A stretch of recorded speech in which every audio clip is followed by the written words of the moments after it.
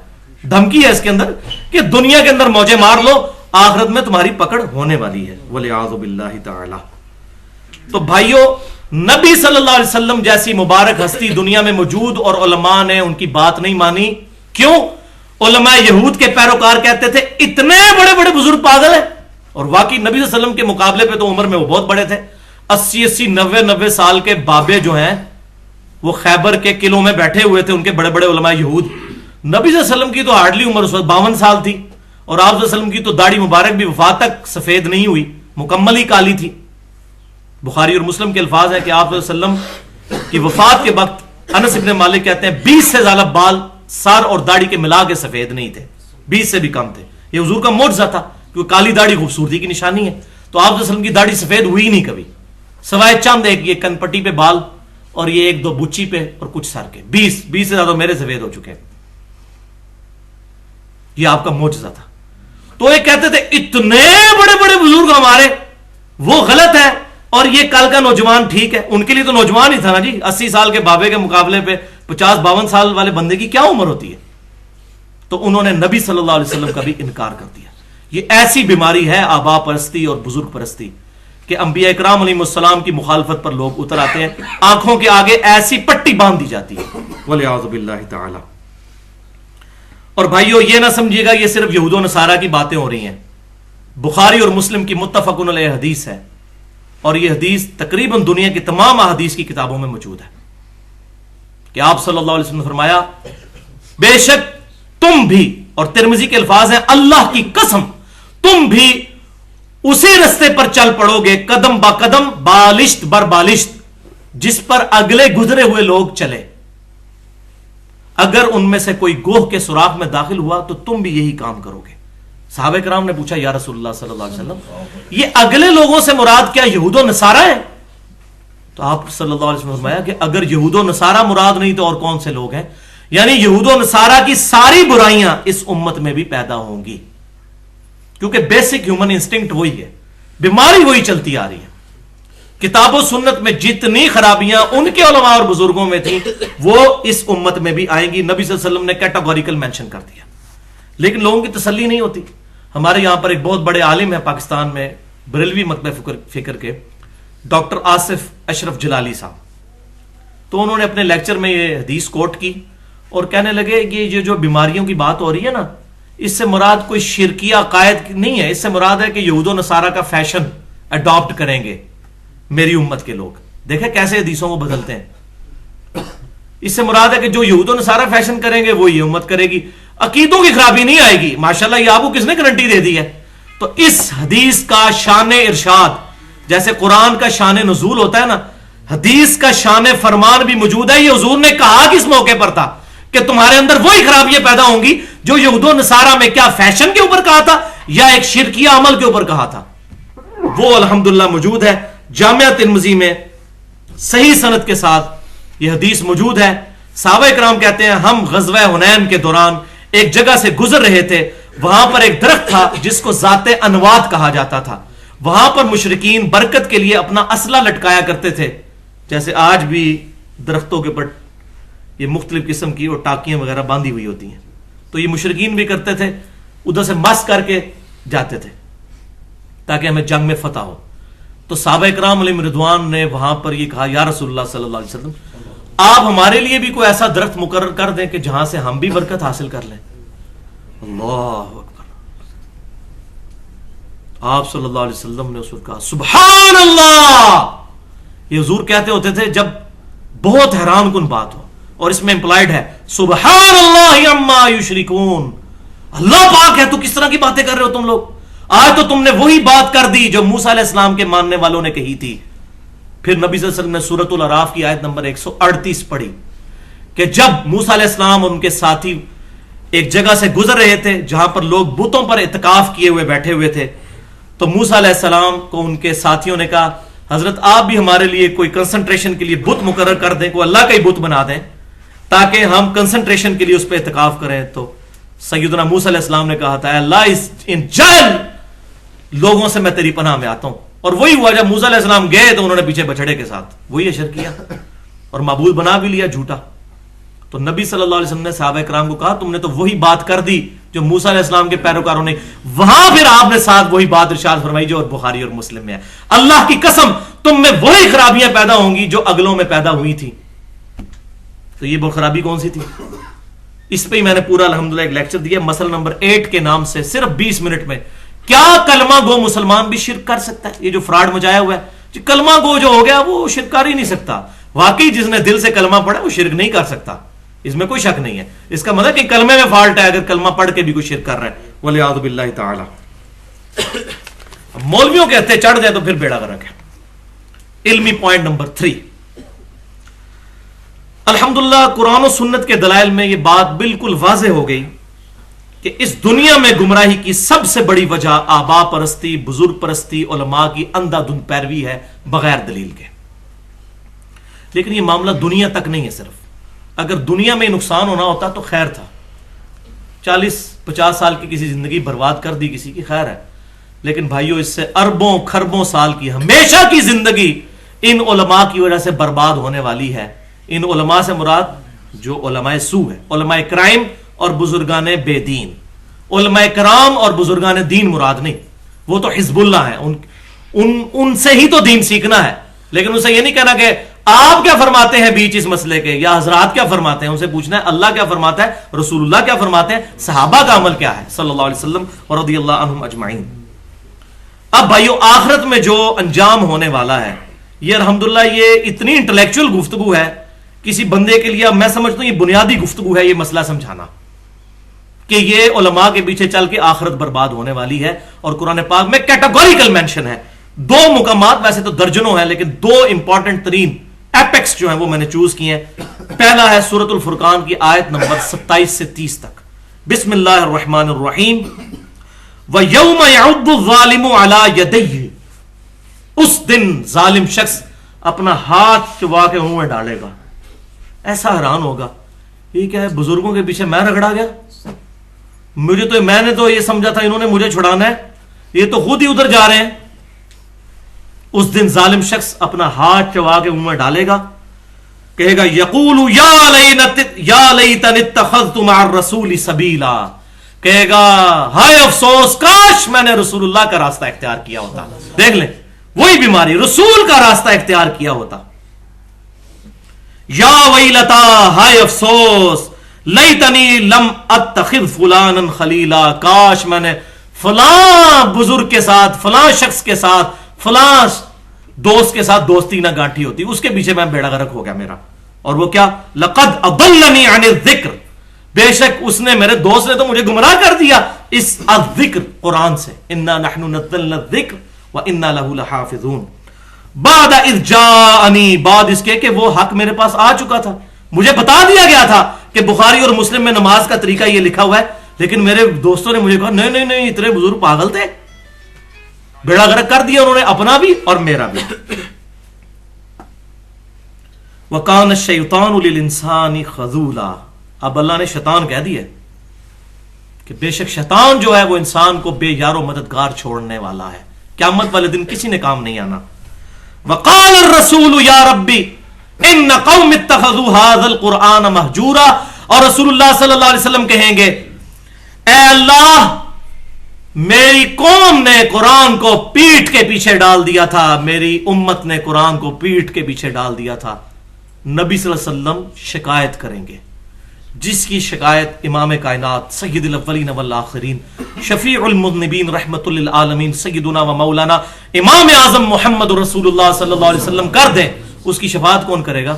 ہمیں تو مولویوں نے صرف شفاعت والی حدیثیں سنائی ہیں، حق ہے، لیکن شکایت لگنی ہے جس نے قرآن کو پس پش ڈالا، شفاعت نہیں اس کی ہونی، پھر شکایت لگنی ہے، الٹا شکایت لگ گئی تو پھر بیڑا غرق، والعیاذ باللہ تعالی، اللہ کی پناہ میں آتے ہیں ہم۔ دوسرا موقع سورۃ الاحزاب کی آیت نمبر 66 اور 68، یوم تقلب وجوہہم فی النار، جب قیامت والے دن ان کے چہرے آگ پر تلے جا رہے ہوں گے، الٹ پلٹ کیے جا رہے ہوں گے، جیسے یہ سیخ کباب، تو اللہ تعالیٰ ہمارے ان کے چہرے جب آگ پر الٹ پلٹ کیے جائیں گے، یقولون یا لیتنا اطعنا اللہ و اطعنا الرسول، یہ کہیں گے ہائے افسوس، کاش ہم نے اللہ کی اطاعت کی ہوتی، اس کے رسول کی ہوتی صلی اللہ علیہ وسلم۔ آگے بیماری بھی آ جائے گی ان کی کہ کیا ہے، وہ ساتھ ہی آگے وقالوا ربنا انا اطعنا سادتنا وکبرانا، یہ وہی اے رب ہمارے، ہم نے تو دنیا میں اطاعت کی تھی اپنے سعادت مند لوگوں کی، بڑے بڑے نورانی چہرے والوں کی، کہتے ہیں بڑا خوبصورت چہرہ ہے، یہودیوں کے بھی چہرے بڑے خوبصورت ہیں۔ الحمدللہ مجھے بھی ایک بندے نے اگلے دن میری ویڈیو پہ کمنٹس کیے ہوئے، وہ ہے دیوبندی مکتب فکر سے تھے، تو وہ مجھے کہنے لگے جی آپ کے چہرے پہ نورانیت نہ ہوتی تو میں آپ کے لیکچر بھی نہ دیکھتا۔ میں نے کہا یار اس نورانیت سے نہ دھوکہ کھاؤ، اس سے نورانی چہرے ہیں جو دنیا کو فراڈ کی طرف چلا رہے ہیں، ہم چہروں کے اوپر فیصلہ کرتے ہیں نا۔ تو کہیں گے اے رب ہمارے، ہم نے تو اطاعت کی بڑے بڑے سعادت مند لوگوں کی، وہ کبرانا، اور بڑے بڑوں کی، اتنے بڑے بڑے، یہ وہ ہے کبرانا، کبیر، بڑے بڑے۔ فَأَضَلُّونَ السَّبِيلَ، تو انہوں نے تو یا اللہ ہمیں گمراہ کر دیا تھا دنیا میں، لیکن اب تو کچھ نہیں ہو سکتا۔ تو کہیں گے یا اللہ اب کچھ نہیں ہو سکتا، تو ایک ہماری ریکویسٹ ذرا سن لے، ربنا آتہم ضعفین من العذاب والعنہم لعنا کبیرا، اے اللہ ہمارے بزرگوں کو دگنا عذاب دے جن کی وجہ سے ہم گمراہ ہوئے، اور ان پر بڑی لعنت کر۔ چلو اب دنیا میں ہم تو نہیں جا کے بچ سکتے، لیکن انہوں نے جو ہمارا بیڑا غرق کیا ان کو دگنا عذاب دے۔ یہ وہ دوست کی کہہ رہے ہوں گے ہمارے بزرگوں کو جو یہاں ان کے ناموں پہ لڑ رہے ہوتے ہیں دوسروں کے ساتھ، وہاں کہیں گے یا اللہ ان کو دگنا عذاب دے، ان پر بڑی لعنت فرما جن کی وجہ سے ہم نے نبی صلی اللہ علیہ وسلم کا مبارک دامن کرم چھوڑ دیا تھا۔ اللہ اکبر۔ یہاں بھی معاملہ ختم نہیں ہوا، تیسرا موقع تو اس سے بھی خطرناک آیت ہے، سورہ حامیم السجدہ آیت نمبر 29، ربنا ارنا الذین اضلانا من الجن والانس، یہی لوگ پھر جب دوزخ میں پہنچیں گے کہیں گے اے اللہ ایک دفعہ ذرا ہمیں دکھا دے ہمارے وہ بزرگ انسانوں میں سے بھی اور جنوں میں سے بھی۔ یہ وہ جنوں کی جماعتیں بھی بھیجتے ہیں نا بعض لوگ، کہتے ہیں فلاں بزرگ جو ہیں وہ جنوں کی جماعتیں تبلیغ میں بھیجتے ہیں۔ اے اللہ ہمارے بزرگ دکھا دے۔ نبی صلی اللہ علیہ وسلم نے کوئی جماعت نہیں بھیجی، ایون آپ کو پتہ بھی نہیں چلا۔ قرآن میں آیا کہ نبی صلی اللہ علیہ وسلم فرما دیجئے کہ مجھ پر اللہ کی طرف سے وحی ہوئی ہے کہ چند جن وہاں سے گزر رہے تھے، انہوں نے میرا کلام سنا، انہوں نے اسلام قبول کیا اور اسلام کی دعوت پیش کرنا شروع کر دی۔ لیکن آج ہمارے بزرگ جو ہیں وہ کچھ رائے ونڈ میں بیٹھے ہوئے وہ کہتے ہیں کہ بزرگوں کی جماعتیں بیچتے ہیں، جنوں کی۔ تو یہ جو بھی بندہ کہتا ہے نا فلاں بندے کے قبضے میں جن ہے، اصل میں جن اس کے قبضے میں نہیں ہوتے، وہ جنوں کے قبضے میں ہوتا ہے۔ ہاں بالکل۔ تو اے رب ہمارے، ہمیں دکھا دے ہمارے بزرگ جنوں میں سے بھی اور انسانوں میں سے بھی جنہوں نے ہمیں دنیا میں گمراہ کیا تھا، نجعلہما تحت اقدامنا، اے اللہ ہم ان کو اپنے پاؤں کے نیچے رون دیں گے، ان بزرگوں کو جنہوں نے ہمارا بیڑا غرق کیا تھا۔ اور یہ آپ مجھے دل سے پوچھیں، میرا تو دنیا میں دل کرتا ہے کہ جن بزرگوں کی وجہ سے میں کتاب و سنت سے دور رہا، آج میرے والے ہوں تو میں جوتیوں سے ان کی مرمت کروں. آخرت میں تو یقین ہے. دنیا میں بندے کو غصہ آتا ہے یار انہوں نے ہمیں کس دھوکے میں لگائی رکھا, کس امید پہ چلائی رکھا. تو قیامت والے دن کہیں گے اللہ ہمارے بزرگوں کو جنوں اور انسانوں میں سے ہمارے حوالے کر دے, نجعلہما تحت اقدامنا, ہم پاؤں کے نیچے ان کو رونے, لیکون من الاسفلین, تاکہ دوزخ کے سب سے نچلے حصے میں پہنچے. اتھے واڑ کے نا انہوں دوزخ کے تھڑے حصے تا ساڑی روح و سکون ملنا ہے, لیکن کوئی نہیں ملنا. لیکن وہاں غصہ پھر یہ نکلے گا. تو بھائیو اس دن آنے سے پہلے پہلے نبی صلی اللہ علیہ وسلم کے مبارک دامن کرم کو تھام لیں اور ان سے اعلان برات کر لیں, ادروائز بیڑا غرق ہونے والا ہے. اچھا اب یہ اتنی آیات ہیں بالکل واضح ہیں, لیکن مولوی کے پاس ایک ایسا زہریلا نسخہ ہے جس سے وہ پورے قرآن اور حدیث کے ذخیرے کا بیڑا غرق کر دیتا ہے اپنے زوم میں. او جی یہ آیتیں تو کافروں کے بارے میں. ہاں تے جناب ساڈے کول بڑیاں پھکیاں نے اینٹی وینم نے اس زہر دے علاج واسطے, بہت اینٹی وینم ہے. یہ آخری ان کے پاس حل ہوتا ہے. یہ کافروں کے بارے میں تو بھئی یہ قرآن پھر کافروں کو دو, خود نہ پڑھو. قرآن پاک بھائیو رولز ہیں. یہ نہیں ہے کہ ٹریفک کا قانون صرف عوام کے لیے ہے اور جو ٹریفک کا آفیسر ہے اس کو ڈبل لتر پڑیں گے اگر اس نے اشارہ توڑا کہ تو دائی تھا اس کا کہ ٹریفک کی پابندی کرو. تو مسلمان کے لیے تو ڈبل عذاب ہے اگر وہ قرآن و سنت کی مخالفت کرتا ہے. کافر تو کافر ہے. تو یہ بالکل بات غلط ہے. قرآن پاک کے بارے میں جسے فٹ اس کو گفٹ. جس پہ کوئی رول لگتا ہے قرآن کی آیت وہ اس پر اپلائی ہوگی, چاہے وہ کافر ہے چاہے مسلمان ہے. یہ بالکل دو نمبری کرتے ہیں جو یہ بات کرتے ہیں, اور میں اب اس کو پروف بھی کر دیتا ہوں الحمدللہ. مسند امام احمد میں تو بالکل گاڑا فتویٰ ہے نبی صلی اللہ علیہ وسلم کا کہ نمازی کے لیے قیامت والے دن نماز نور, نجات اور دلیل ہوگی, اور بے نمازی کے لیے نہ تو نور ہوگا نہ نجات نہ دلیل, الٹا اس کا حشر فرعون, حامان اور قارون کے ساتھ ہوگا. والعیاذ باللہ تعالی. اب کوئی گنجائش باقی نہیں رہتی. لیکن آپ کو پتا ہے کہ پھکی والے جواب کے بغیر کام نہیں چلتا. میں نے علمی طور پہ تو بتا دیا کہ یہ رولز اینڈ ریگولیشن ہے. پھکی والا الزامی اینٹی وینم جواب کیا ہے؟ بڑا آسان طریقہ ہے یہ چیک کرنے کا. ایک بریلوی مکتبہ فکر کے کسی بندے سے پوچھے کہ بھائی یہ قرآن پاک میں جو آیت ہے کہ قیامت والے دن لوگ کہیں گے اللہ ہمارے بزرگوں کو ڈبل عذاب دے اور ان پر لعنت کر جن کی وجہ سے ہم گمراہ ہوئے, تو آپ کا کیا خیال ہے؟ یہ اشرف علی تھانوی صاحب جو کلمہ پڑھواتے تھے لا الہ الا اللہ اشرف علی تھانوی رسول اللہ, اس کو انہوں نے انڈورس کیا تھا ان کے اپنے مرید کے کلمے کو, تو یہ مرید قیامت والے دن اللہ سے نہیں کہے گا کہ یا اللہ ہمارے اس بزرگ کو دگنا عذاب دے جس نے میرے اس کلمے کو انڈورس کیا؟ ہاں جی بالکل کہے گا. انہی کے بارے میں آیا تھا, اس کو نہیں پہ نظر آئے گا یہ کافروں کے بارے میں, کہے گا بالکل بالکل ایسے ہی ہے. اسی طریقے ایک دیوبندی کے پاس چلے جائیں, اس کہیں گے ہمارے جو اتنے بڑے بڑے علماء ہیں انہوں نے احمد بریلوی صاحب کی کافی غلطیاں نکالی ہیں, وہ کافی ان کے عقائد میں خرابیاں تھیں. اب لوگ تو احمد بریلوی صاحب کے پیچھے چل رہے ہیں, اور قرآن پاک میں آیت ہے کہ یہ جو چلنے والے پیچھے ہیں نا یہ قیامت والے دن کہیں گے اللہ ہمارے بزرگوں کو دگنا عذاب دے جن کی وجہ سے ہم گمراہ ہوئے. تو یہ احمد بریلوی صاحب کو پھر دگنا عذاب, ہاں جی بالکل ہوگا, کیوں نہیں ہوگا. پھر یہ کہیں گے. ادھر ایک مولوی اتنا بڑا دیوبندی مولوی جس نے کہا جی ہم نے تو کشف کے ذریعے دیکھا ہے کہ اس روئے ارض پہ سب سے زیادہ عذاب احمد بریلوی صاحب کو قبر میں ہو رہا ہے. والعیاذ باللہ تعالی. یہاں تک کشف پہنچتے ہیں پھر ان کے. تو یہ سارے فارمولے نا دوسروں کے لیے ہیں.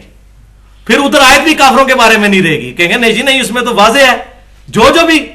اسی طریقے سے اب آپ سب کے لیے مجھے بتائیے غلام احمد قادیانی کوئی یہودی عیسائی تو نہیں تھا, مسلمانوں میں سے یہ الگ ہوا نا.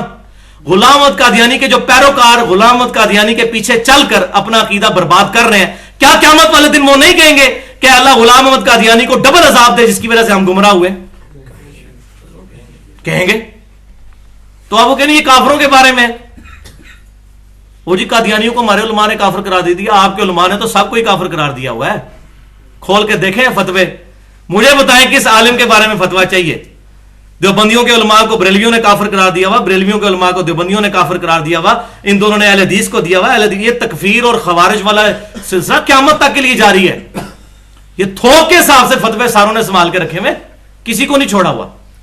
سب ایک دوسرے پہ فتوے لگاتے ہیں, حق بات ماننے کے لیے کوئی تیار نہیں ہوتا. اتنے بڑے بڑے بزرگ پاگل ہیں اور وہ اپنے بزرگوں کہہ رہے ہیں, دوسروں کہہ رہے ہیں شیطان ہے. اتنا بڑا بزرگ وہ بھی بزرگ نہیں نظر آئے گا. دوسروں کے بزرگ شیطان, اپنے بزرگ اتنے بڑے بڑے. تو میں وہی ننگا جملہ بولوں گا بھائیوں, ان کو پھر کہنا چاہیے قادیانی صرف اس لیے کافر ہیں کہ آپ کے امی ابو قادیانی نہیں تھے, ورنہ آپ کے امی ابو قادیانی ہوتے تو طارق جمیل صاحب بڑے عالم نہ ہوتے, بلکہ پھر غلام احمد قادیانی بڑے عالم ہوتے. پھر ڈاکٹر طاہر القادری صاحب بڑے عالم نہ ہوتے, غلام احمد قادیانی بڑے عالم ہوتے. پھر آپ کو کوئی اور ڈاکٹر ذاکر نائک بڑا عالم نہ نظر آتا, آپ کو غلام احمد قادیانی بڑا عالم نظر آتا. آپ کے امی ابو دیوبندی تھے, آپ دیوبندی ہیں. آپ کے امی ابو بریلوی تھے, آپ بریلوی ہیں. آپ کے امی ابو اہل حدیث ہیں تو آپ اہل حدیث ہیں. آپ کے امی ابو قادیانی ہوتے تو آپ قادیانی ہوتے, اور غیر احمدیوں کو کافر سمجھ رہے ہوتے. یہ ہے ٹوٹل ان کی پوری گیم. ٹوٹل تحقیق کی طرف تو آتے نہیں, دماغ بند, سننا ہی نہیں. اور مولوی نے ایسی پھر پٹی پڑھا دی ہے کہ نہیں سننے کی ضرورت ہی نہیں ہے. اب یہ ذرا ان کا انجام کیا ہونے والا ہے آخرت میں. بخاری اور مسلم میں 10 کم از کم ترک موجود ہیں اس حدیث کے. انتہائی سخت الفاظ اس حدیث کے اندر آئے. دنیا کی تمام احادیث کی کتابوں میں یہ حدیث موجود ہے, اور امام بخاری اور امام مسلم کم از کم 10 سندیں اس کی لے کر آئے. آپ صلی اللہ علیہ وسلم یہ جو کہتے ہیں کافروں کے بارے میں آیتیں ہیں, نبی صلی اللہ علیہ وسلم سے بھی ذرا پوچھ لیجیے. آپ صلی اللہ علیہ وسلم فرماتے ہیں قیامت والے دن میرے حوض کوثر پہ کچھ لوگ آئیں گے جن کو میں پہچانتا ہوں گا کہ یہ میرے امتی ہیں. کیونکہ بخاری اور مسلم میں آتا ہے کہ نبی صلی اللہ علیہ وسلم کے امتیوں کے اعضائے وضو چمک رہے ہوں گے, تو نبی صلی اللہ علیہ وسلم پہچان لیں گے کہ یہ میرے امتی ہیں. تو یہ کافر ہوئے. اعضائے وضو کس کے چمک رہے ہوں گے؟ جو وضو کر کے نماز پڑھتا ہے, یہ مسلمان ہے نا. آگے آپ دیکھیں یہ کافروں کے بارے میں حدیث ہے یا مسلمانوں کے بارے میں. تو آپ صلی اللہ علیہ وسلم فرماتے ہیں کہ میں اپنے حوض کوثر پہ ہوں گا اور اپنے امتیوں کو پلا رہا رہوں گا حوض کوثر سے, اور میرے حوض کوثر سے جو ایک دفعہ پی لے گا وہ کبھی پیاسا نہیں ہوگا. اللہ تعالی ہم سب کو نصیب فرمائے, آمین. آپ صلی اللہ علیہ وسلم فرماتے ہیں میں اپنے حوض کوثر پہ جب امتیوں کو پلا رہا ہوں گا تو میرے کچھ امتی آئیں گے سامنے, ان کو جب میں پلانے لگوں گا ان کے اور میرے درمیان دیوار کھڑی کر دی جائے گی, اور مجھے کہا جائے گا اے اللہ کے رسول صلی اللہ علیہ وسلم ان کو مشروب نہیں پلانا. نبی صلی اللہ علیہ وسلم کہیں گے اے اللہ یہ میرے امتی ہیں, اعضائے وضو بھی چمک رہے ہیں, حضور نے پہچان لیے کافر کوئی نہیں, مسلمان ہی ہے. ہاں بھگوڑے مسلمان ہیں, اس قسم کے جو بزرگ پرستی میں مبتلا تھے.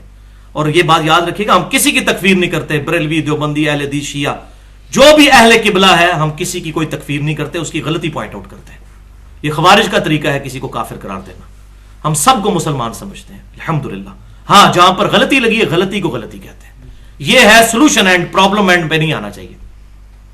تو آپ صلی اللہ علیہ وسلم فرماتے ہیں کہ مجھے کہا جائے گا اللہ کے رسول آپ کو نہیں پتا آپ کے بعد یہ لوگ دین سے الٹے قدم پھر گئے تھے اور انہوں نے دین میں بدعتیں جاری کر دی تھیں.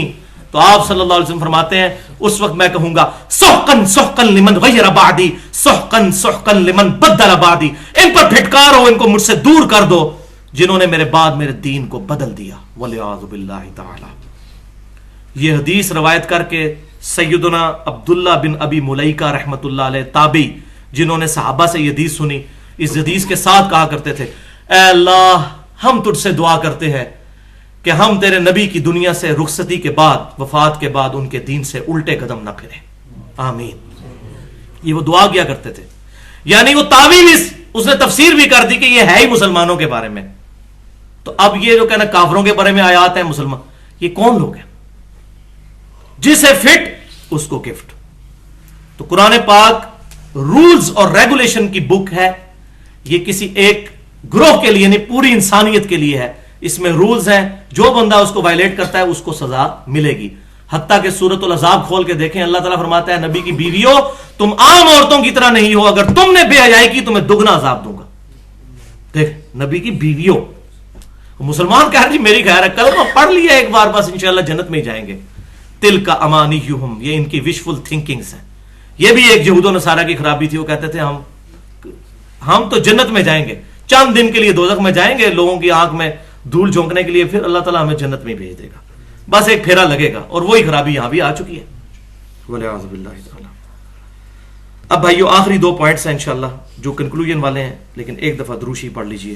اللہم صلی علی محمد وعلی آل محمد کما صلیت علی ابراہیم وعلی آل ابراہیم انک حمید مجید. اللہم بارک علی محمد وعلی آل محمد کما بارکت علی ابراہیم وعلی آل ابراہیم انک حمید مجید. Point number 4,